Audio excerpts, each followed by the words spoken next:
seated.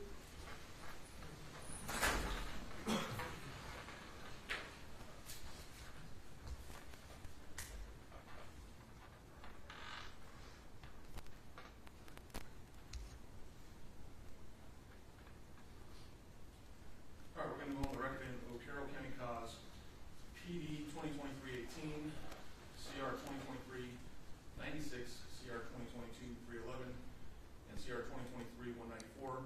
State of New Mexico versus Dominic De La O. Counsel, please announce your appearances for the record. Good morning, Judge. Scott Keefe of the State of New Mexico. Good morning, Your Honor. Attorney Jacob Ward on behalf of the defendant, Dominic De La O. For the purposes of the record, the defendant does appear in custody. Matter before the court in PD 2023-18 is the state's expedited motion for pretrial detention in CR 2023-96 and CR 2022-311. State's motion to review conditions of release, and then CR 2023-194, the arraignment on the grand jury indictments. Let's start with the arraignment of the grand jury indictment. Mr. Orr, have you had an opportunity to review the grand jury indictment with your client, the potential penalties and his constitutional rights? Your Honor, I have. I've met with my client last week. We went over the charges. We went over the grand jury indictment. He's aware of the charges, the possible penalties. We also went over his rights, so he'd make all necessary waivers. And he was ready to enter a plea at this time. And what is his plea? Sorry, Your Honor. His plea is not guilty to all counts. All right, I'll go ahead and enter not guilty plea on behalf of the defendant as to each of the 10 counts. Going for the record, the defendant has waived his right to a formal reading. Going next to CR 2023-96 and CR 2022-311. Matter before the court today is an initial hearing under the 5403 hearing. The court is inclined to revoke conditions of release, and so therefore the defendant is entitled to an evidentiary hearing. Mr. Orr, at this time, you know whether your client would like an evidentiary hearing on the allegation contained in the 5403 motions. Your Honor, first of all, we'll acknowledge we received those motions. We found those motions. We're not requesting an evidentiary hearing, Your Honor. And then lastly, we've got PD 2023-18, the state's expedited motion for pretrial detention. Mr. Key, are you ready to proceed with that motion? State's ready, Judge. Mr. Orr. Defense is ready, Your Honor. All right, I'll hear from the state first. Mr. Key, any opening statement? I'll waive opening statement, Judge. Mr. Orr, any opening? No opening statement, Your Honor. All right, you may call your first witness. Judge, today we'll call one witness and then we'll make some progress to the court. Our only witness today is Agent Keith Anker. Agent Anker, approach witness stand before you sit. Raise your right hand for me, sir. Do you solemnly swear or affirm under penalty of law that the testimony you're about to give will be the truth, the whole truth, and nothing but the truth? Yes. All right, go and have a seat, sir. If you could please state your full name for the record. Yes, sir. My name is Keith A. Hinker Jr. Mr. Key. Your Honor, does the court prefer us to use the podium or be seated? Your preference, but if you want to remain seated, obviously just don't. It's a little bit hard to, when you stand, to get the audio sometimes, but if you want to use the podium, you're welcome to use the podium. All right, thank you, Judge. Would you identify yourself for the record and for his honor? Yes. My name is Keith A. Hinker Jr. I'm an agent with the New Mexico State Police. I've been employed with the State Police for almost 17 years. And how long have you been in the investigations unit? Almost 2.5 years. And during that time, have you had occasion to investigate the death of Anthony Ferguson? Yes. And what date was that? Date of the incident was July 15th, 2023. Date of his death was July 16th, 2023. And did you and others from New Mexico State Police go to the scene and learn from other agencies what knowledge that they had about this situation? Yes. And are you the agent in charge of this particular investigation? Yes, sir. Let's give the court a thumbnail sketch of what you did in this case. Can you chronologically go through the investigation as to what you learned about this situation? Yes. So, July 15th, 2023 at 2:40 in the morning, received a phone call from my lieutenant stating that we had an officer involved shooting in Alamogordo, and a police officer was shot in the head. Responded to the scene, which was said to be near the intersection of Delaware and First Street. Upon my arrival, I made contact with Alamogordo Police Department officers on scene that were securing the scene for us. There was also 2 New Mexico State Police patrolmen there. Through the investigation, I learned that Alamogordo Police Department was following the vehicle for violation of no lights, and that vehicle had crashed at the intersection of First and Delaware, ran into a light pole. Officer Anthony Ferguson had stopped his patrol vehicle and gave foot chase to a male subject wearing a blue shirt. At some point, that male subject turned his body and discharged a firearm, striking Officer Ferguson in the face. Let me stop you there and begin at the beginning. Okay. Did APD have an officer in a marked unit see something that drew his attention to a particular car? Yes, sir. And what was that? So on 10th Street, Officer Cisneros observed a vehicle traveling with no lights, as he reported it. And what did he report he saw next? That he turned around to stop the vehicle, and the vehicle appeared to speed up, and then it turned south onto 9th Street, or Puerto Rico from 10th. And did he see anyone exit that car at any point in time? Yes, Officer Cisneros reported that when the vehicle stopped near the intersection of 9th and Puerto Rico, 2 females exited the vehicle. And did the car continue to be pursued? Yes, initially. Okay. And did Officer Cisneros have his lights on at that time? Yes, sir. And what we need to learn is what time of the day or night did this occur? This was approximately 2:18 in the morning. Where did the car go, and did Officer Cisneros follow it? So the vehicle left the area of 9th and Puerto Rico and led Officer Cisneros through the Alta Vista housing area, which is normally should be fairly quiet at 2 in the morning, but there was a party going on for one of the families. And where did that car go to in the housing authority area? So as it entered Alta Vista Drive, it turned left. It's kind of a big oval, so it went to the left through past 662 and 660 Alta Vista Drive, and then continued around. And where was the officer in relationship to that car? At least 2 car lengths behind him, sir. Okay. And did that police officer continue to have his lights on? Yes, sir. And did you have occasion, you and other officers have occasion to visit with and in fact interview people within the housing area at that birthday party? Yes, sir. Okay. And did those subjects indicate that they saw the chase? Yes, sir. And what did the witnesses say in reference to the driver of that car? 2 of the witnesses advised that they saw what appeared to be a shotgun through the window, and they expressed fear of it being fired towards them. And did Officer Cisneros maintain that 2-car length distance between him and that car? Yes. Where did the car go after the housing authority? So at some point it entered the area of Alaska down an alleyway, and then it went west on 4th Street. Did at any point in time did APD stop the pursuit? They were ordered by their sergeant on duty to terminate their lights and follow the vehicle at a safe distance and report direction of traffic. Is that at all unusual? No, sir. And why is that?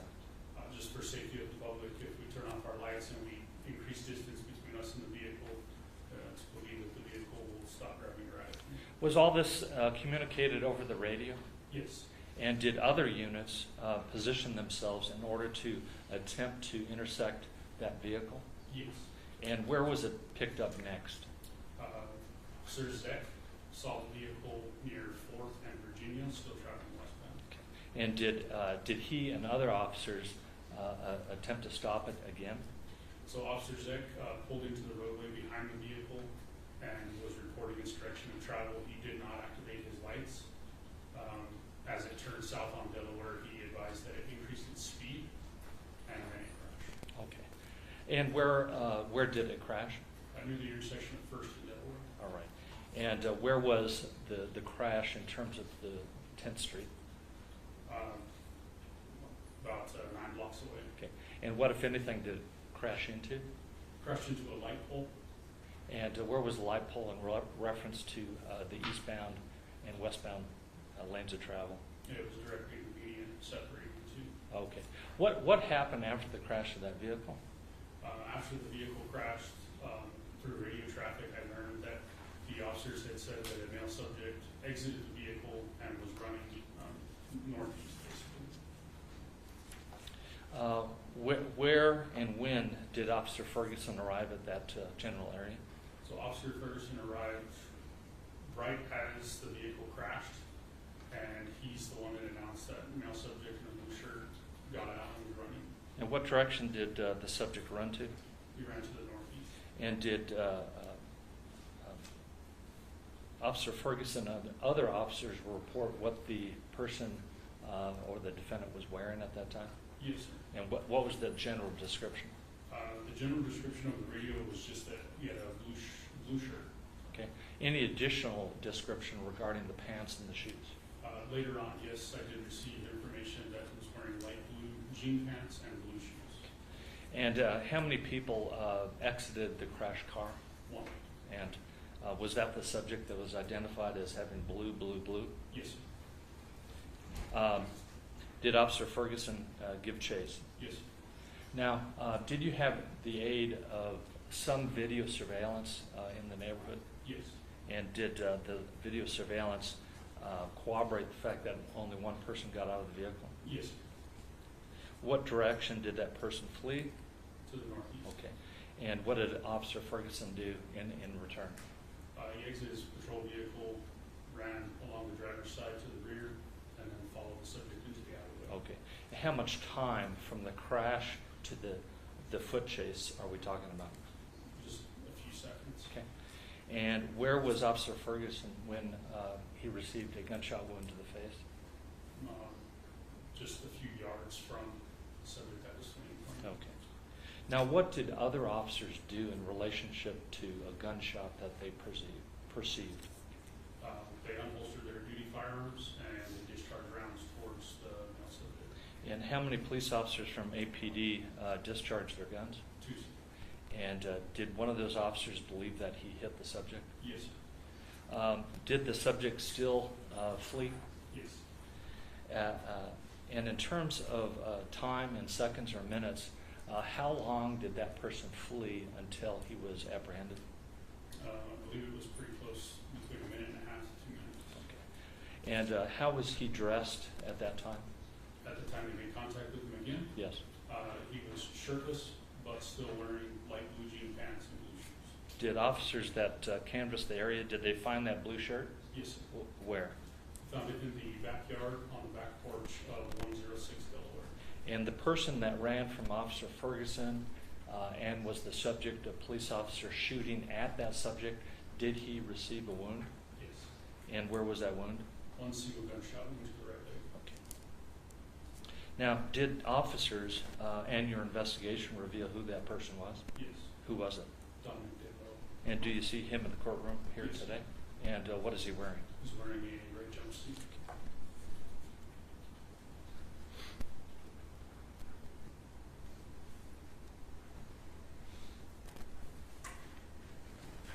Did you or other officers determine who owned the vehicle that the defendant was driving? Yes. And who was that? Andrea McKinley. While officers were there at the scene, did she walk to the scene? Yes. And how long did it take for her to get there, if you know? I don't. Approximately? I don't.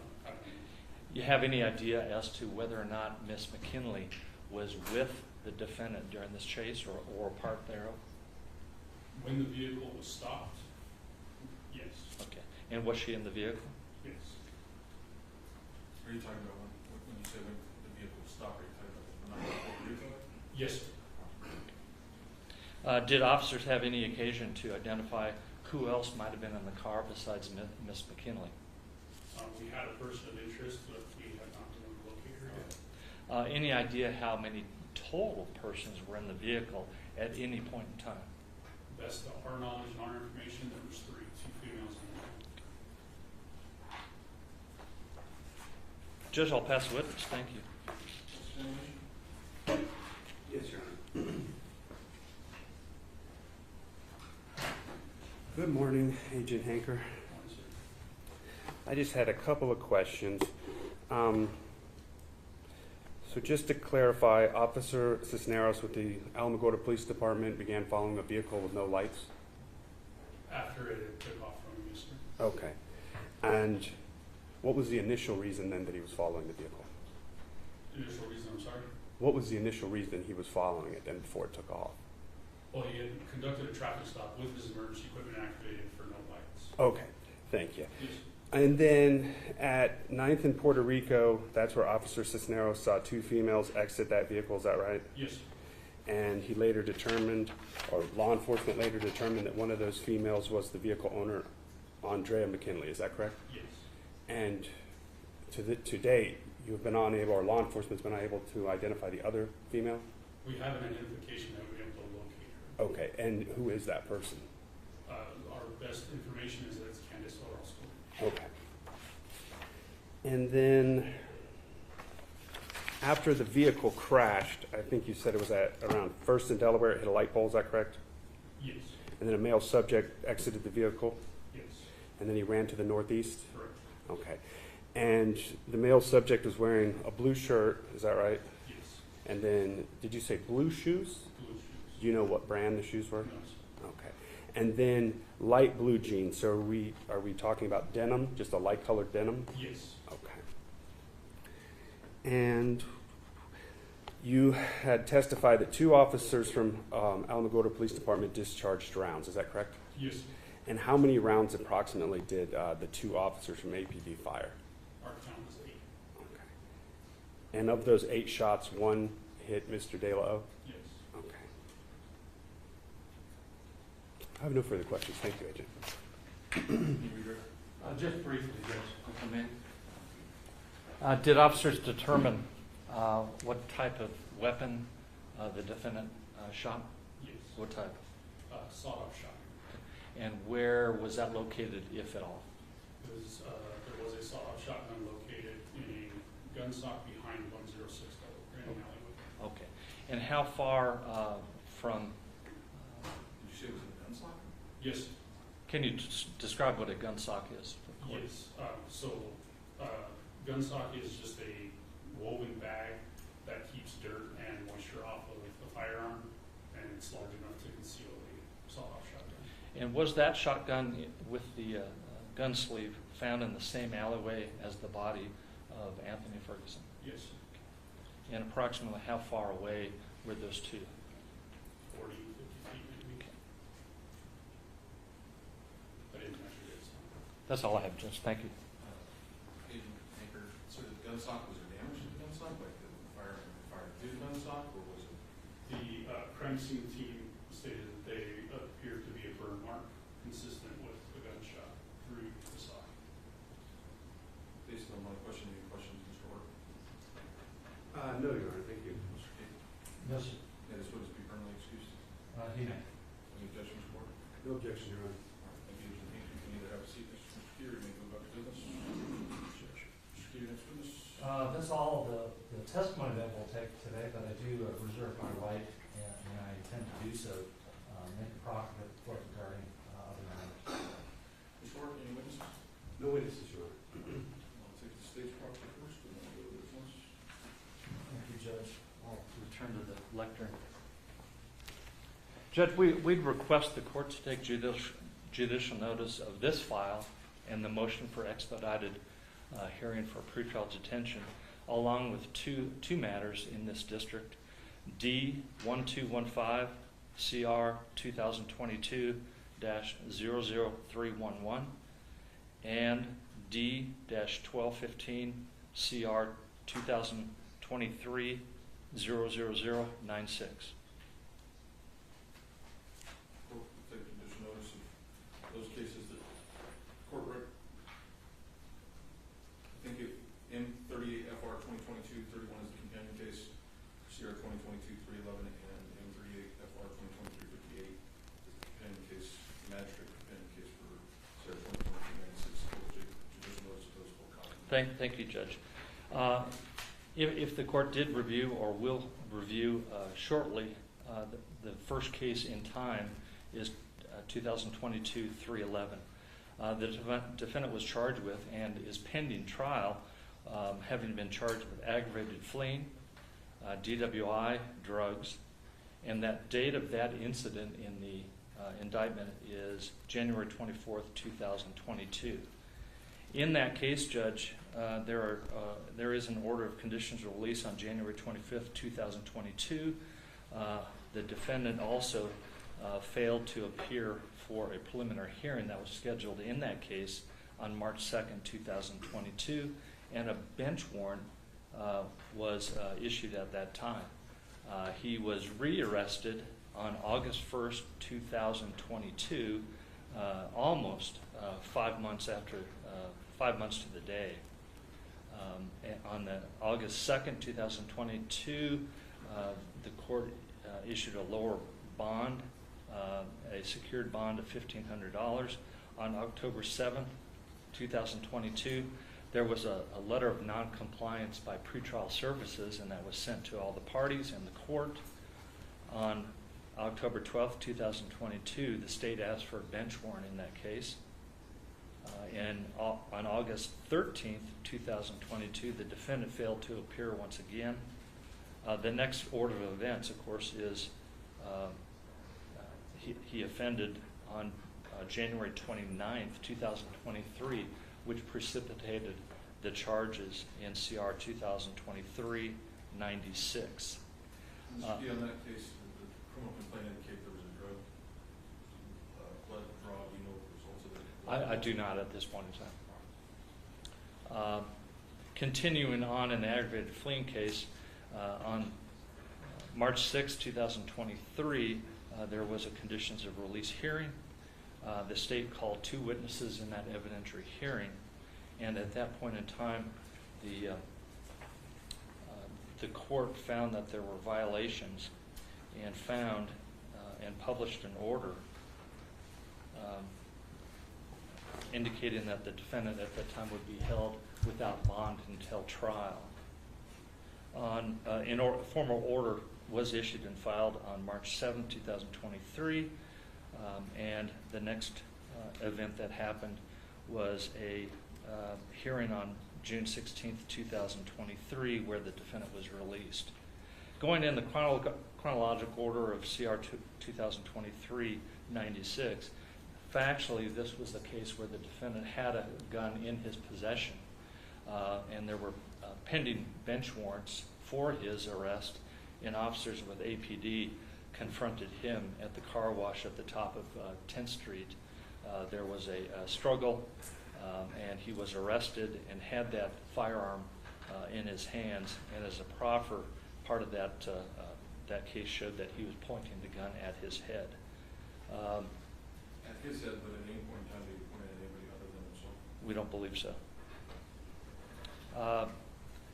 As a result of that arrest, however, they found methamphetamine in his pocket, and that was charged as possession of controlled substance. He was also charged with 4 misdemeanors regarding that activity and his behavior. On May 1st, 2023, he was arraigned on the new case, and conditions of release were set. On July 12, 2023, the state filed a motion to review his conditions of release, and a motion for bench warrant was filed. The allegations in that motion was that the defendant once again did not follow the orders of pretrial services. He did not check in as ordered, and he was out and about having several warrants for his arrest. The state filed that motion. A bench warrant was issued, and it was issued regarding those violations and events that happened on or about July 11th and July 12th, where the state mentioned in the motion that he was seen at a party with a firearm as well. A bench warrant was in fact issued on or about July 12th, 2023, and these events regarding the death of Officer Ferguson occurred on or about July 15th, 2023. We recognized that at that point in time he would have been held on no bond on the case upon his arrest if the situation with Officer Ferguson did not we'd ask the court to check out those proffers and our dates and make a finding that is appropriate based upon our presentation here, Judge. Thank you. Mr. Gordon, any prompters? Thank you. I'll just make brief arguments, Your Honor. I have no reason to dispute the proffer and the dates offered by the state. I was not defense counsel at that time, but I have looked, and everything appears to be as Mr. Key indicated. This is the first motion under 5409 for pretrial detention filed against Mr. De La O. The New Mexico Constitution, Article 2, Section 13, clearly states all people are entitled to bond unless the state can show by clear and convincing evidence that the defendant cannot be released. Cite to State v. Brown, 2014, New Mexico Supreme Court 38, the charges alone are not enough to hold a person without bond. Rule 5409G, clear and convincing evidence that no release conditions will reasonably protect the safety of any persons or the community. That's what must be shown. That's the state's burden. This court is aware, Rule 5401 delineates the factors to be considered in determining conditions of release. Section D of 5401 lays out the different ways or methods available to ensure the protection of the defendant, but most importantly of the community. So we simply, the defense, ask Your Honor that you hold the state of New Mexico to the required burden of showing by clear and convincing evidence the defendant, Mr. De La O, cannot be released to the community. And we ask that you make specific findings. The defense has no further statements or arguments at this time, Your Honor. We rest. Thank you.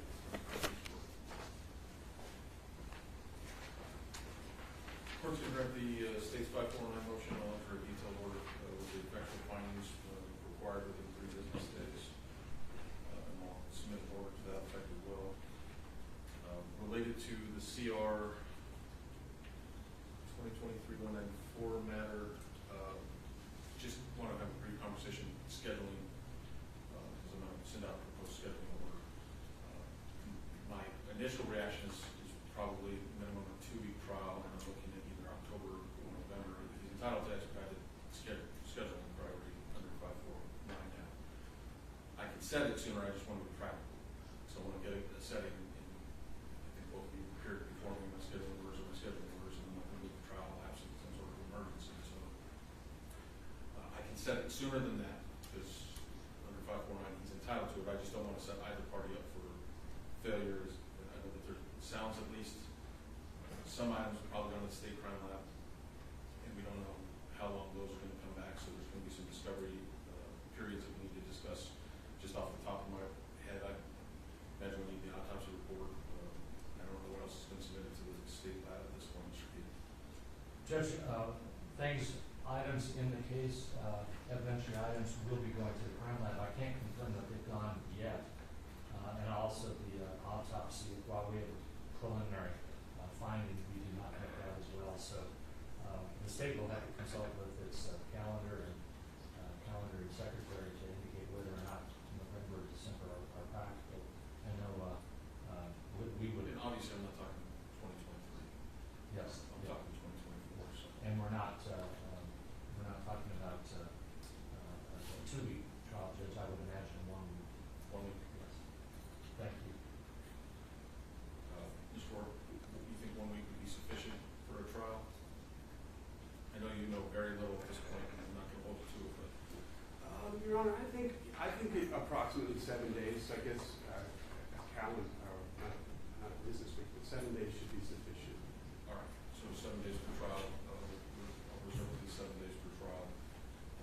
Timeline: November of next year, 2024. Does that sound realistic for defense? You want it sooner than that?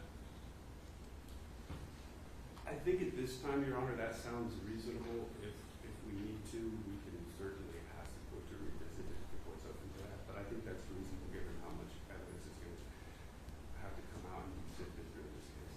All right. I've got my regular scheduling conferences coming up, I think next week. I'll send out a proposed scheduling order. If the parties agree to the scheduling order, then we'll vacate the scheduling conference. Defendant's presence is typically waived for scheduling conferences. We'll do that by video. Is there anything else that we need to address from the state's perspective today, Mr. T? No, Judge. Thank you. Mr. Ward, on behalf of Mr. De La O. Nothing.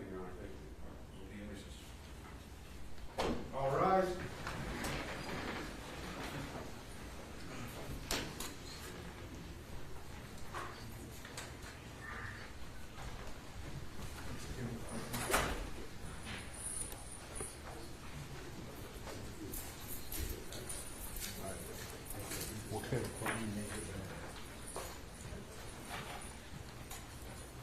everybody do a couple minutes, thank you?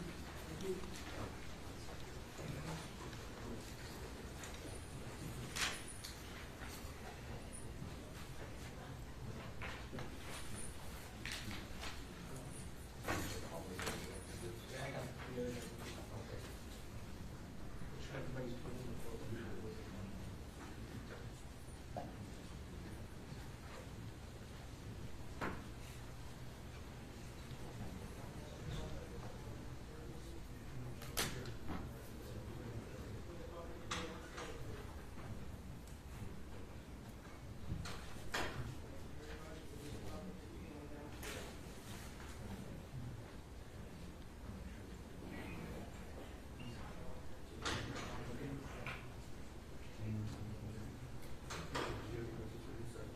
No, I'll just talk to you later this week. Thank you.